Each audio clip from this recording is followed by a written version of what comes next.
Welcome back to the Aging Parent Playbook. I'm Dr. Barbara Sparacino, psychiatrist, aging parent coach, and card-carrying member of the I Take Care of Everyone Club. Today, we're talking about you. So, Pillar 4, the Caregiver Strategy. How to avoid burnout and balance caregiving with your own life. Here's what I see over and over again in my clients. You're working, you're parenting, you're managing your household, and now you're coordinating your parents' appointments, medications, finances, and crises. Somewhere along the way, your brain quietly decided everyone else's needs are urgent, mine can wait.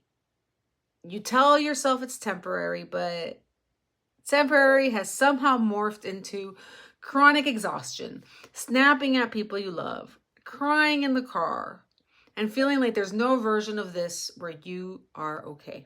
This pillar exists to say your survival is not optional.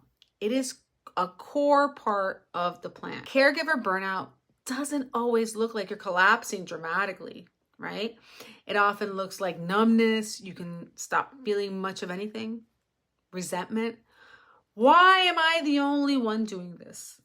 Health problems, headaches, insomnia, your blood pressure's creeping up. And, fantasies of just disappearing for a week or a month. As a physician, I can tell you, your nervous system is not built for constant fight or flight. The problem isn't that you care too much. The problem is that you've been taught that caring means self-erasure. Many of us grew up with some version of, a good daughter or son sacrifices everything. If you're tired, you're selfish.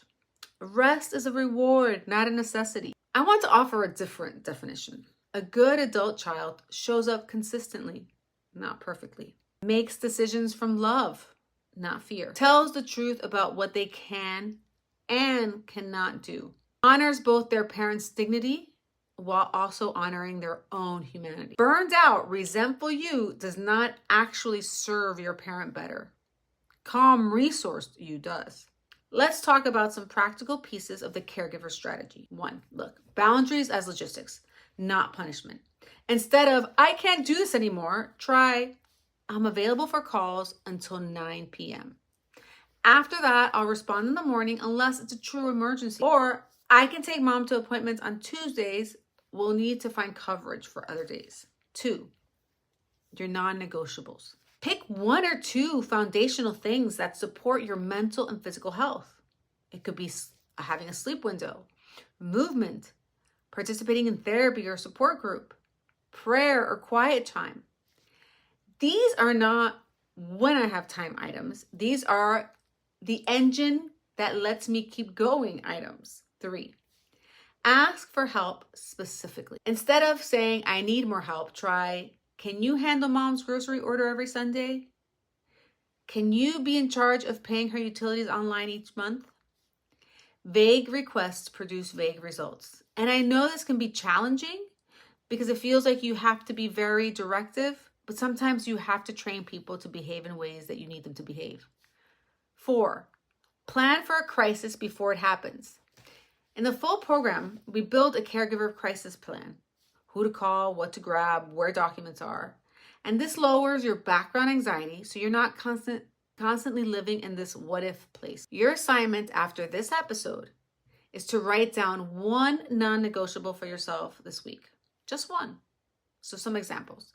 I will walk for 10 minutes after dinner. I will go to bed by 10 p.m. 3 nights this week. I will schedule my own doctor's appointment.